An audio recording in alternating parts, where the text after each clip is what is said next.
Sa ngalan ng Ama, ng Anak, at ng Espiritu Santo, Amen. sumainyo ang Panginoon At sumaiyo rin. upang maging marapat gumanap sa banal na pagdiriwang, pagsisinghan natin ang ating mga kasalanan.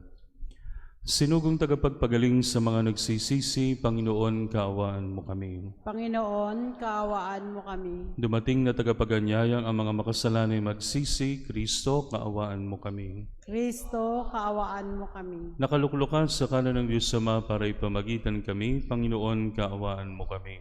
Panginoon, kaawaan mo kami. Kaawaan tayo ng makapangyarihang Diyos, patawarin tayo sa ating mga kasalanan, at patnubayan tayo sa buhay na walang hanggan. Amen. Manalangin tayo. Ama naming makapangyarihan, ibinigay mo sa iyong sambayanan si San Antonio bilang mahusay na tagapangaral at tagapagpanalangin para sa mga pangangailangan. Sa pagtulong niyang masundan namin ang ulirang pamumuhay, madamanawan namin ang iyong saklolo sa kagipitan sa pamamagitan ng Hesukristo kasama ng Espiritu Santo magpasawalang hanggan. Amen.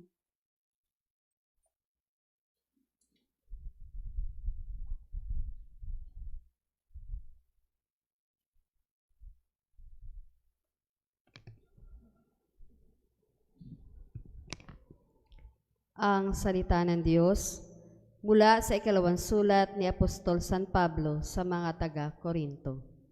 Mga kapatid, kung paanong ang Diyos ay tapat, gayon din ang salita ko sa inyo. Ang oo ngayon ay mananatiling oo.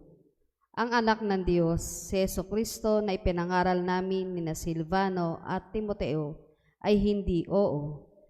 Ay hindi oo ngayon at pagkatapos ay hindi. Siya ay nananatiling oo sapagkat siya ang katuparan ng lahat ng pangako ng Diyos. Dahil sa Kanya, nakasasagot tayo ng amen sa ikaluluwalhati ng Diyos. Ang Diyos ang nagpatibay sa amin at sa inyo sa pamamagitan ng pakikipag-isa kay Kristo at siya rin ang humirang sa amin. Tinatakan niya kami at pinagkalooban ng Kanyang Espiritu bilang katunayang tutuparin niya ang Kanyang pangako. Ang salita ng Diyos. Salamat sa Diyos.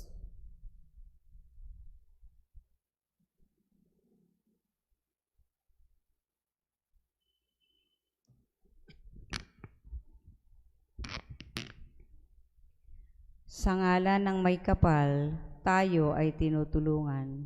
Sa ngalan ng may kapal, tayo ay tinutulungan.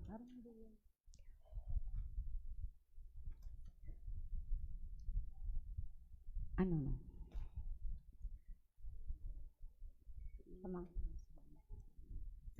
Sa gawin ng bundok, tumitingin ako saan manggagaling ang aking Tumanglaw ka sa lingkod mo at pagpalain ako. Tumanlaw ka sa lingkod mo at pagpalain mo ako. Lubos akong humahanga sa bigay mong mga turo, iya'y aking iingat at susundin ng buong puso. Tumanlaw ka sa lingkod mo at pagpalain mo ako. Ang liwanag ng turo mo'y nagsisilbing isang tanglaw, nagbibigay dunong ito sa wala pang karanasan. Tumanglaw ka sa lingkod mo at pagpalain mo ako. Halos sumihingal ako dahilan sa kasabikan na mata mo yung aking minimithing kautusan. Tumanglaw ka sa lingkod mo at pagpalain mo ako. Ako'y iyong kahabagan, ngayon ako ay lingunin, at sa mga taong tapat, iparis mo ang pagtingin. Tumanglaw ka sa lingkod mo at pagpalain mo ako. Sang-ayon sa pangako mo, huwag mo akong babayaang mahulog sa gawang lisya at ugaling mahahalay. Tumanglaw ka sa lingkod mo at pagpalain mo ako. Sa buhay ko'y tumanglaw ka at ako ay pagpalain, at ang iyong mga utos ay ituro mo sa akin. Tumanglaw ka sa lingkod mo at pagpalain mo ako.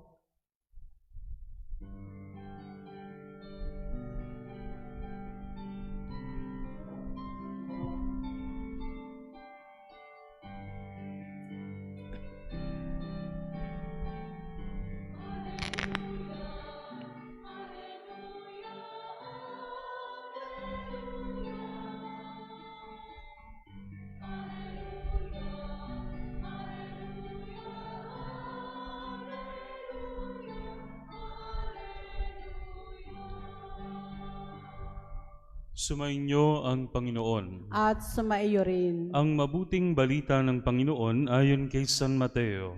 Papuri sa iyo, Panginoon. Noong panahong iyon, sinabi ni Jesus sa kanyang mga alagad, "Kayo'y asin sa sanlibutan. Kung mawala ng alat ang asin, paano pang mapapanauli ang alat nito? Wala na itong kabuluhan, kaya't itinatapon na lamang at niyayapakan ng mga tao. Kayo'y ilaw sa sanlibutan. Hindi maitatago ang isang lungsod na nakatayo sa ibabaw ng burol. Walang nagsisindi ng ilaw at naglalagay nito sa ilalim ng takalan. Sa halip ay inilalagay ito sa talagang patungan upang magtamatanglawan ang lahat ng nasa bahay. Gayon din naman, dapat ninyong paliwanagin ang inyong ilaw sa harapan ng mga tao upang makita nila ang inyong mabubuting gawa at luwalhatiin ang inyong amang nasa langit." Ang mabuting balita ng Panginoon. Pinupuri ka namin, Panginoong Heso Kristo. Sa ngalan ng Ama, ng Anak at ng Espiritu Santo. Amen. Tayo pong lahat ay tinatawag na maging alagad.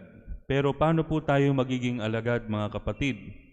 Sa atin pong ebanghelyo, may ginamit ang Panginoon na dalawang bagay upang tayo po ay ihambing. Ito po ay yung asin at yung ilaw. Kapag ka po gusto nating sumarap yung isang ulam o isang pagkain, pag walang lasa, ano lalagyan natin? Asin o kaya patis. Asin din yun. Kapag ka po madilim, tatanglawan natin ang ilaw para makalakad tayo.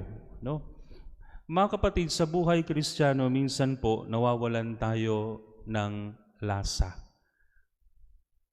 Nawawalan tayo ng gana. Nawawalan tayo ng flavor. Kapag ka ang isang bagay ay may flavor, masarap kainin. Pag isang bagay ay may flavor, kaiga-igayang nguyain. Pag ang isang bagay ay may flavor, hindi ka magsasawa.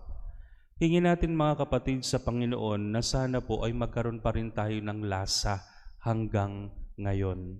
Kasi kapag tinabangan na tayo, ang sabi po rito sa atin pong binasang ebanghelyo, "Kayo'y asin sa sanlibutan. Kung mawalan ng alat ang asin, paano pang mapapanauli ang alat nito?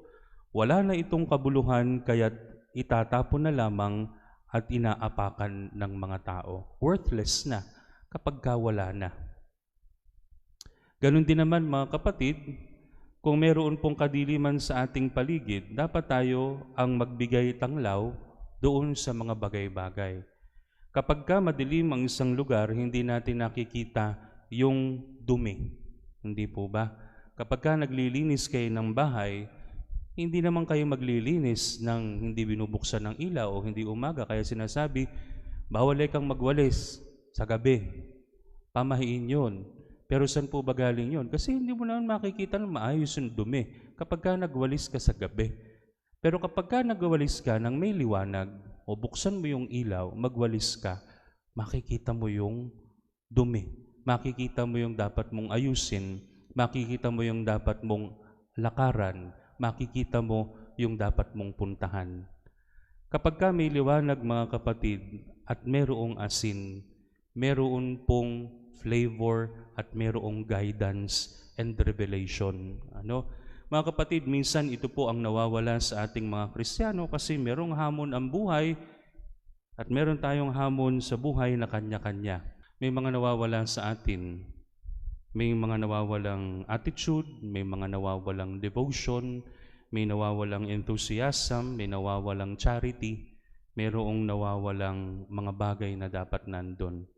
Hingin po natin sa Panginoon sa pamamagitan ni San Antonio na matagpuan muli natin itong mga bagay na ito. Ano yung hahanapin natin? Yung asin at yung ilaw. Baka tumatabang na tayo, baka dumidilim na tayo, hindi lamang po kayo, kundi ako rin. Lahat tayo. Tawagan po natin ang Panginoon at hingin natin ito sa Kanya. Amen. Sa ngalan ng Ama, ng Anak, at ng Espiritu Santo. Amen.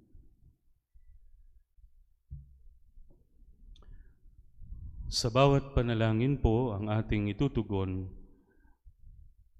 Diyos ng kabutihan, panatilihin mo kami. Diyos ng kabutihan, panatilihin mo kami.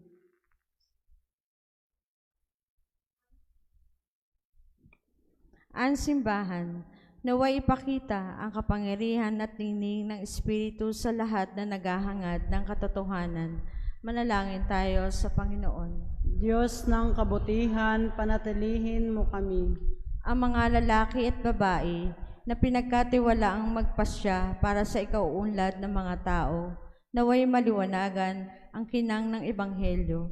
Manalangin tayo sa Panginoon. Diyos ng kabutihan, panatilihin mo kami. Tayo na tinatawag na maging asin at liwanag ng sanlibutan, naway maging daluyan ng pag-asa at ginhawa ng ating kapwa-tao. Manalangin tayo sa Panginoon. Diyos ng kabutihan, panatilihin mo kami. Ang mga may sakit, mga may alalahanin, at mga sawing puso, naway matagpuan ang liwanag ni Kristo sa pamamagitan ng paglilingkod ng simbahan. Manalangin tayo sa Panginoon. Diyos ng kabutihan, panatilihin mo kami. Ang mga tapat na yumao, naway sikatan na walang hanggang liwanag. Manalangin tayo sa Panginoon. Diyos ng kabutihan, panatilihin mo kami. Hinihiling namin ito sa pamamagitan ni Kristong aming Panginoon magpasawalang hanggan. Amen.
Manalangin kayo mga kapatid upang ang paghahain natin ay kalugdan ng Diyos amang makapangyarihan.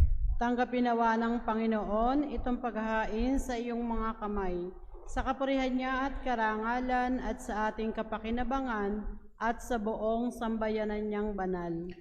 Ama naming lumikha, dumudulog kami sa iyong kadakilaan upang ang tagapangyarihan mong ipinapahayag sa paghahain ng mga alay para gunitain ang mga banal ay magdulot sa amin ng pakikinabang sa kaloob mong kaligtasan.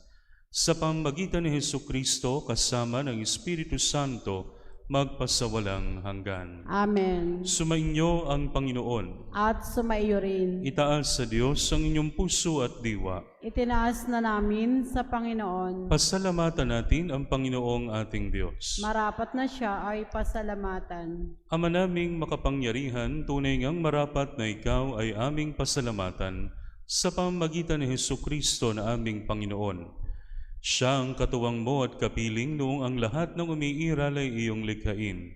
Siya'y isinugo mo para kami sa gipit palayain, kaya't siya'y kilaningan ng mahal na Birhen na naging kanyang inang totoo sa kapangyarihan ng Espiritu Santo.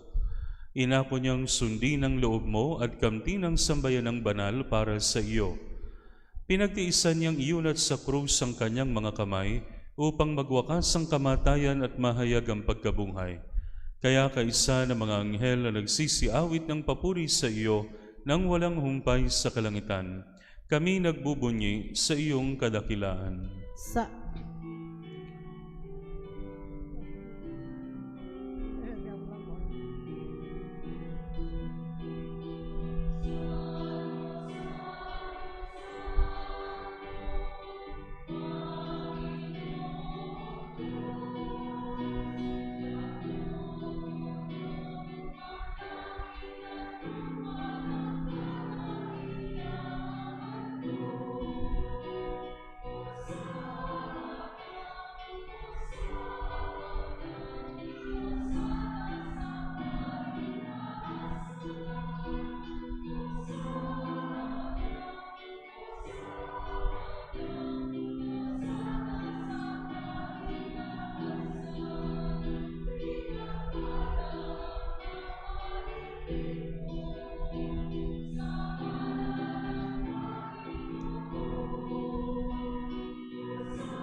Ama naming banal, ikaw ang bukal ng tanang kabanalan, kahit sa pamamagitan ng iyong Espiritu, gawin mong banal ang mga kaloob na ito, upang para sa aming maging katawan at dugo ng aming Panginoong Hesukristo.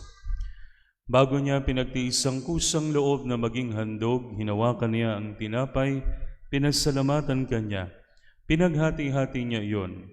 Iniabot sa kanyang mga alagad at sinabi, "Tanggapin ninyong lahat ito at kanin. Ito ang aking katawan na ihahandog para sa inyo."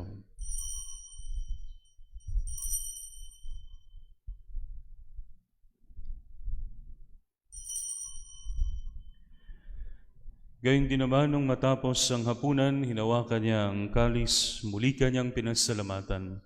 Iniabot niya ang kalis sa kanyang mga alagad at sinabi, "Tanggapin ninyong lahat ito at inumin.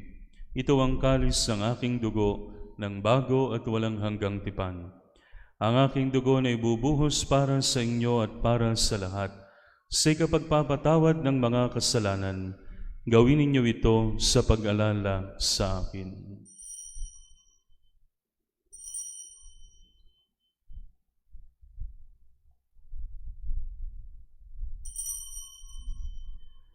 Ipagbunyi natin ang misteryo ng pananampalataya. si Kristo'y namatay, si Kristo'y nabuhay, si Kristo'y babalik sa wakas ng panahon. Ama, ginagawa namin ngayon ang pag-alala sa pagkamatay at muling pagkabuhay ng iyong anak. Kaya tiniaalay namin sa iyo ang tinapay na nagbibigay buhay at ang kalis na nagkakaloob ng kaligtasan. Kami nagpapasalamat dahil kami iyong minarapat na tumayo sa harap mo para maglingkod sa iyo. Isinasamo namin kaming magsasalo-salo sa katawan at dugo ni Kristo ay mabuklod sa pagkakaisa sa pamamagitan ng Espiritu Santo. Alalahanin mo rin ang mga kapatid naming nahimlay nang may pag-asang sila'y muling mabubuhay, gayon din ang lahat ng mga pumanaw. Kaawaan mo sila at patuloyin sa iyong kaliwanagan.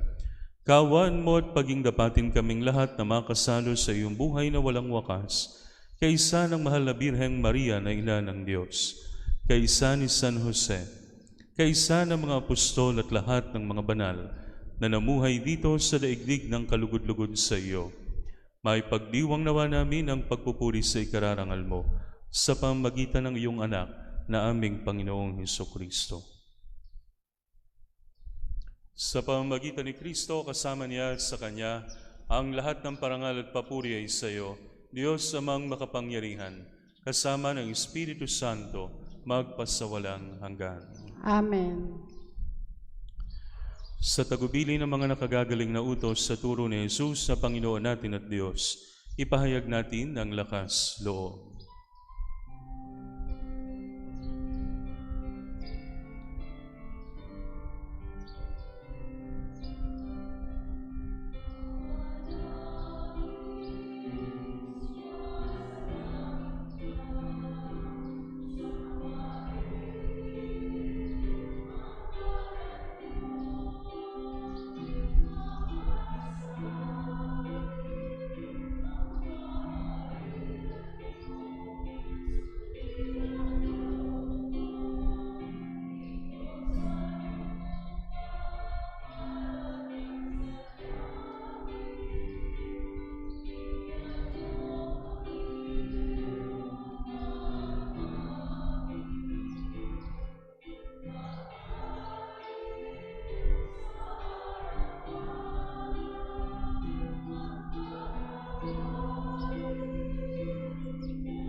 Hinihiling namin kami adya sa lahat ng masama, pagkalooban ng kapayapaan araw-araw, iligtas sa kasalanan, at ilayo sa lahat ng kapahamakan, samantalang aming pinananabikan ang dakilang araw ng pagpapahayag ng tagapagligtas naming si Jesucristo. Sapagkat iyo ang kaharian at ang kapangyarihan at ang kapurihan magpakailanman. Amen. Panginoong Jesucristo, sinabi mo sa iyo mga apostol, kapayapaan ang iniiwan ko sa inyo. Ang aking kapayapaan ang binibigay ko sa inyo. Tunghayan mo ang aming pananampalataya at huwag ang aming mga pagkakasala.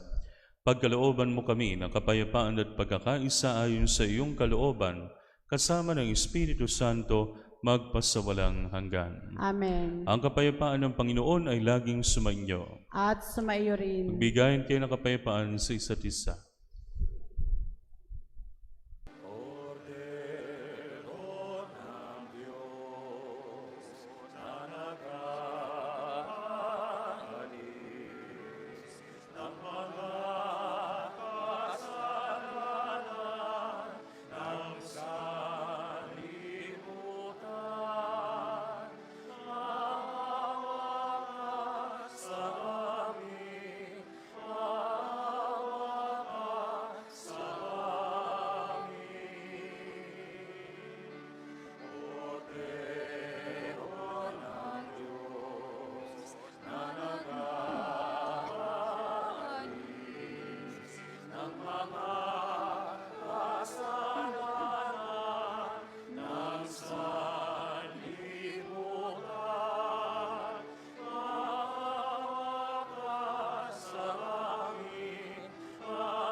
Ito ang kordero ng Diyos, ito ang nag-aalis ng mga kasalanan ng sanlibutan.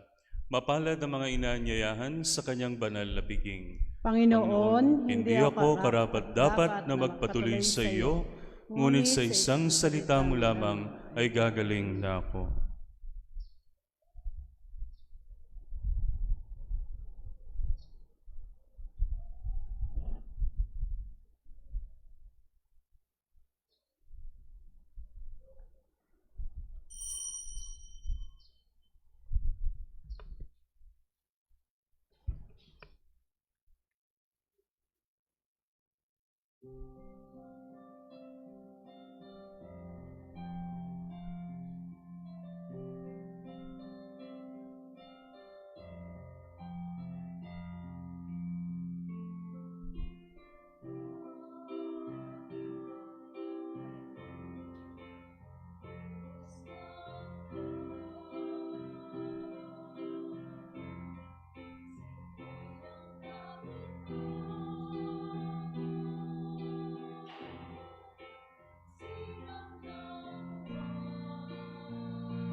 Manalangin tayo.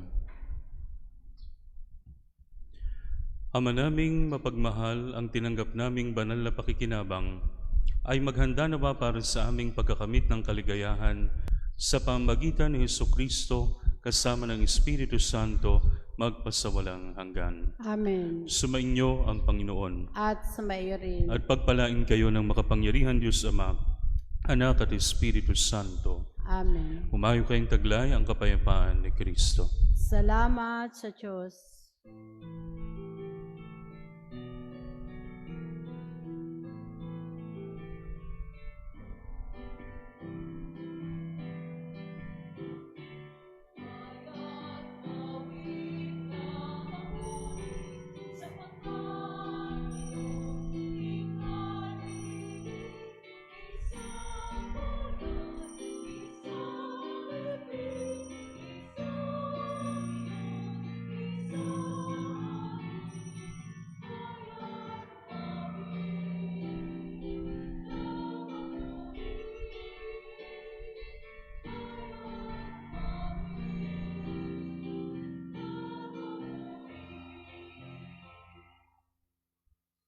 Sa ngalan ng Ama, ng Anak, at Espiritu Santo. Amen.